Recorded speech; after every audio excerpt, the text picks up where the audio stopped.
Hello everyone, this is Robert, and I feel like every couple of years I'm redoing my laser workstation setup.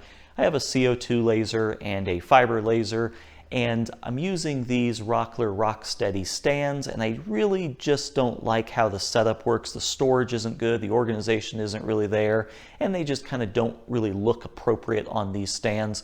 So it's time to get something new, and I've got a couple new cabinets that just showed up, so let's build a new laser workstation.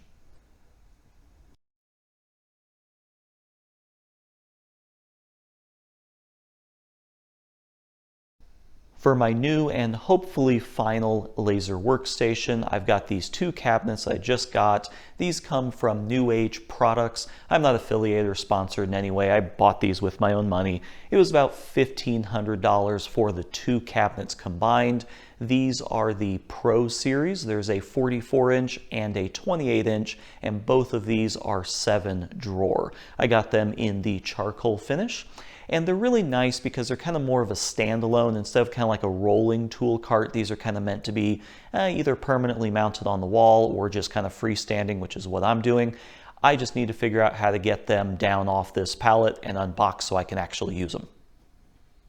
My hydraulic lifting cart came in really handy with these. Of course, they were stacked vertically. The smaller one is about 220 pounds and the larger one's about 270 pounds. So they're about 500 pounds altogether. So definitely not something that I'm going to feel comfortable lifting on my own. So I just use the hydraulic cart to kind of scoot the top one off, and then I'll address the bottom one later. However, it is at this point that I did realize that the locking casters on my cart no longer lock. So I thought I had it locked, it kind of scooted back. Could have been a problem, ended up not being a problem, but I need to replace those casters at some point in the future. So once we get these all kind of unboxed and off the crate, then we can add the mounting feet to the bottom. Part of the reason for making this video is to share my experience with the New Age Products cabinets. I've been kind of seeing these all around and kind of been eyeballing them for the shop, but a lot of what I found online is just kind of these garage bro channels where they kind of make a garage look really pretty, but don't really actually use it in a real workshop environment. So I kind of wanted to get a better idea of how they are as an actual workshop cabinet. And so far they're pretty nice. They come packaged really well. They have all the accessories inside. They have these really nice dividers. And I like that they have these stout, beefy leveling feet, so they just sit flat. These things aren't meant to be rolled around the workshop like a traditional rolling tool chest, and they're fairly easy to put together. The only assembly you need to do is just add on the little leveling feet pucks. You can also hang these on the wall, but I think that's kind of crazy. These things are fairly heavy, but I guess if you go into enough studs, it's probably fine.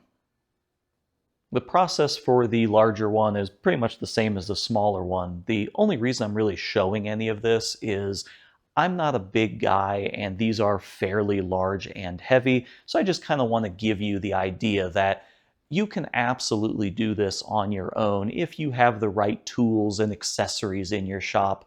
One of these hydraulic carts is very, very handy for this.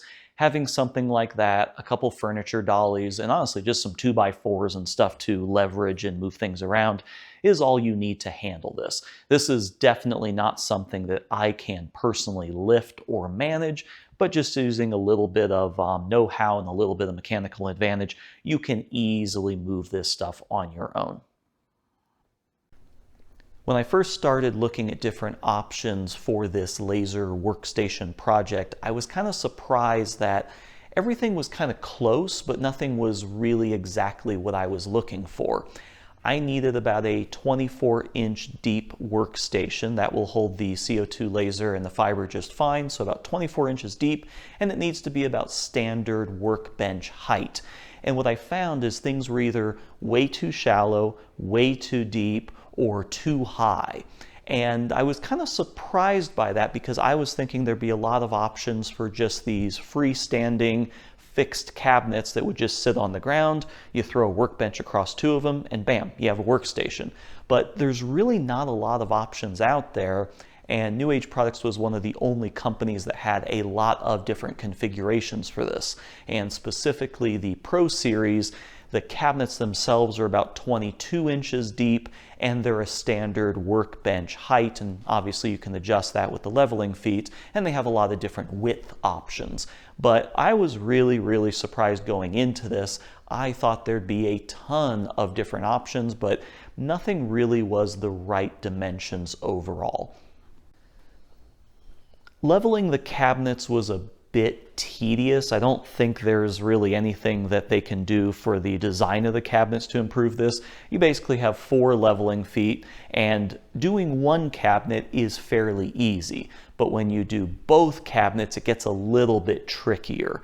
They're heavy enough that if you just bolted them together, you'll end up kind of bending the edges, if that makes sense, because one will be kind of dipping down, the other will be dipping down, and you'll basically just kind of put a lot of stress on those joints where you connect them. So what you really need to do is level one, and then level the other, then kind of connect them together, and then level the whole thing. And it was a little bit tedious, but just with a little bit of time, a level, and getting down the ground with a wrench and moving all the feet around, it ended up working out just fine. But you got to get this kind of right, because you don't want to put a lot of stress on those joints where the 2 cabinets bolt together.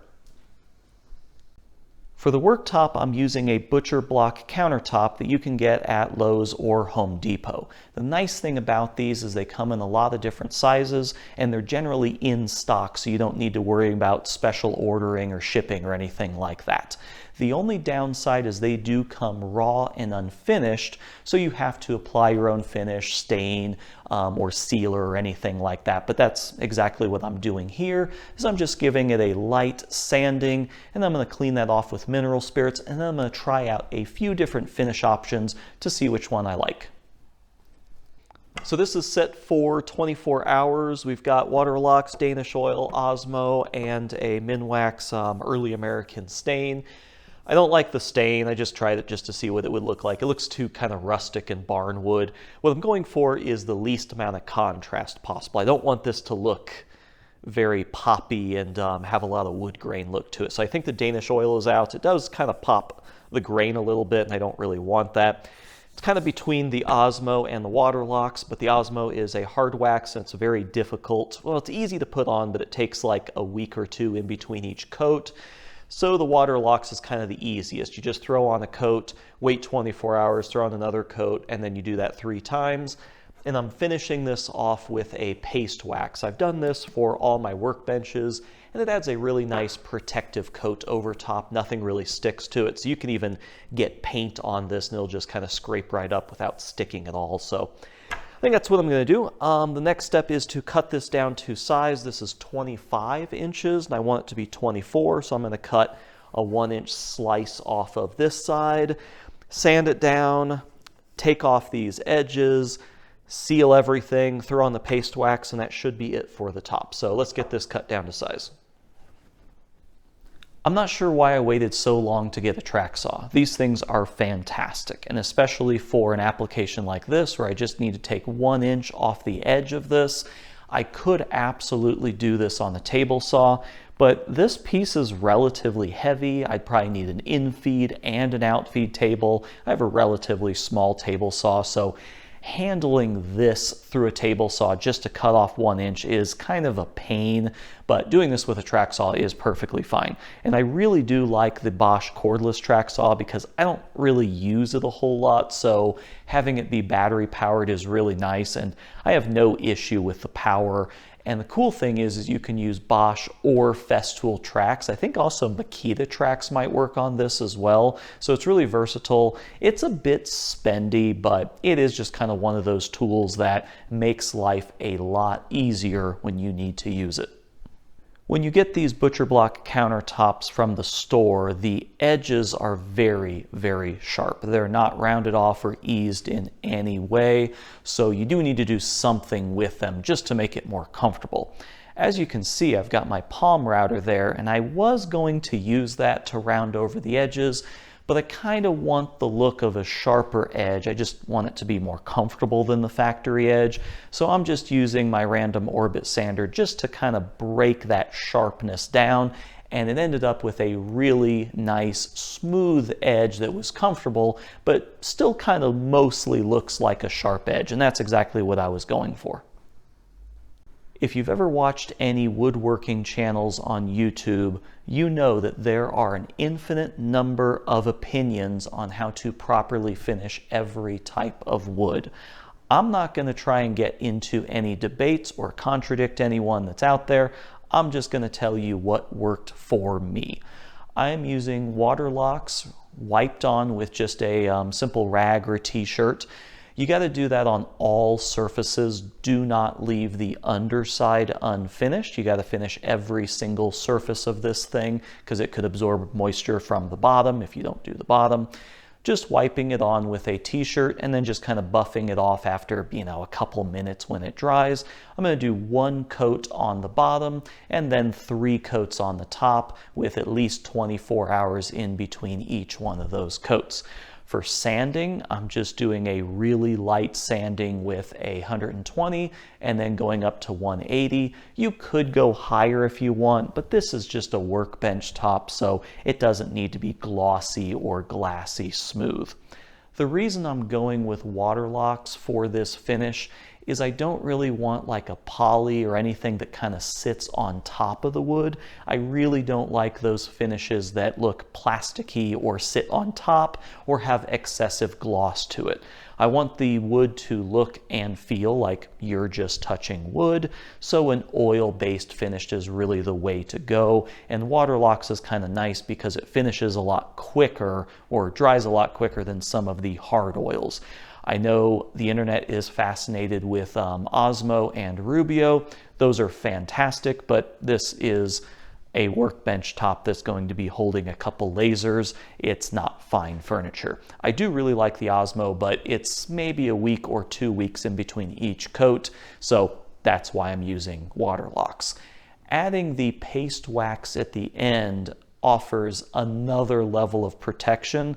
Water will just beat up on this, paint will not soak in. It's a very, very durable combo going with the water locks and the paste wax, and this whole thing is very, very easy to put on there.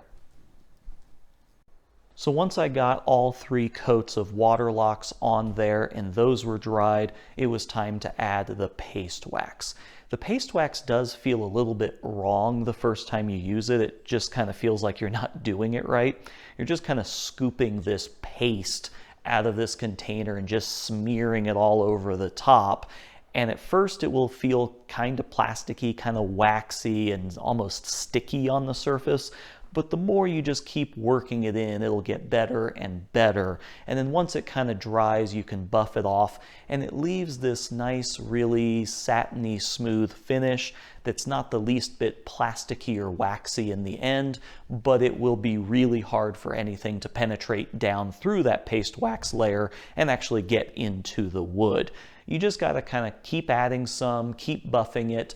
And when everything is dry and done, I like to take a Scotch-Brite pad or something with just some little bit mild abrasive and just kind of roughly wipe over the top of it and then grab a clean rag and then buff that out. And you'll end up with a really bulletproof finish. I let the butcher block top sit for about a week just to let everything dry and fully cure before I move it over to the base cabinets, screw it in place, and get the lasers set on top of it. I have about a 1-inch reveal on the sides and the front and the back, and I'm just using a 1-2-3 block to make sure that everything is centered, and I do have that 1 inch on all sides. The xTool P2 CO2 laser is about 23 inches deep overall, but I need to accommodate the exhaust that comes out the back, and I think that's about 26 and a half inches total depth, so this whole thing is just out from the wall just a few inches to accommodate that exhaust. So this is my G-Wick air filter. I've had this for a really long time, and I've had any number of varieties of these. I've had the G-Wick, I've had the xTool, I've got a bamboo one sitting over there, and they're all pretty much the same. They're basically just a fan, a power switch, and a big stack of filters in the top, and that's about it. So I want to do something a little bit different with this setup since it's all fancy. So I decided to get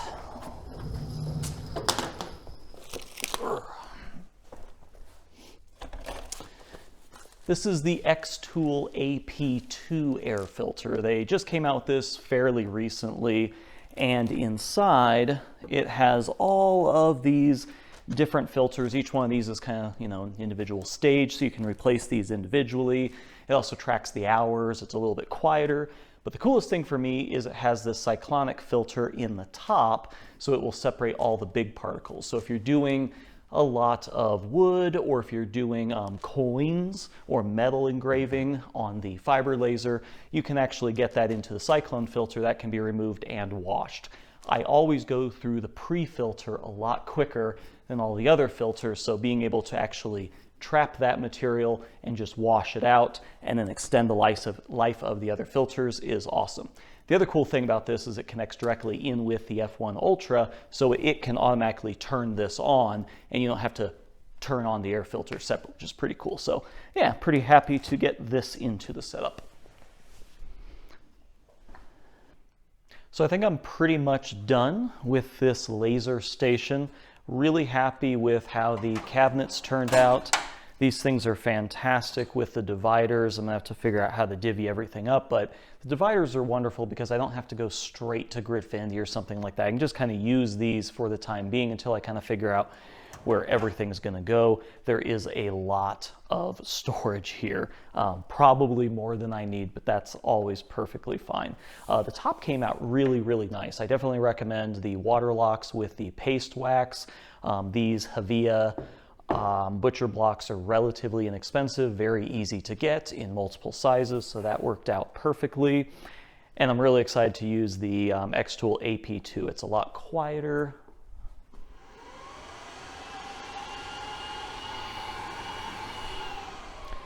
And with that cyclonic pre-filter, I should have to replace the filters a lot less, because on the other one, I've had to replace the filter like after one large job, the pre-filter gets completely clogged. And that's why I have that huge cone on the top of it. So that'll be a lot easier. The only thing I have left to do is connect all the exhaust. I have an idea for that. There's not enough of a gap behind here to just run all the hoses down, so I'm gonna have to kind of figure something out.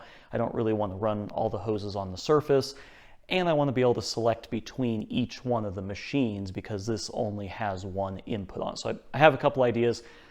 Stay tuned for that video, but yeah, overall I am very happy, and this thing is very solid. I think this whole thing's about, without the tools, about 600 pounds. So it's a very, very solid piece of garage furniture. So anyway, thanks for watching, and check out the links down below, and I'll see you in the next video. Bye.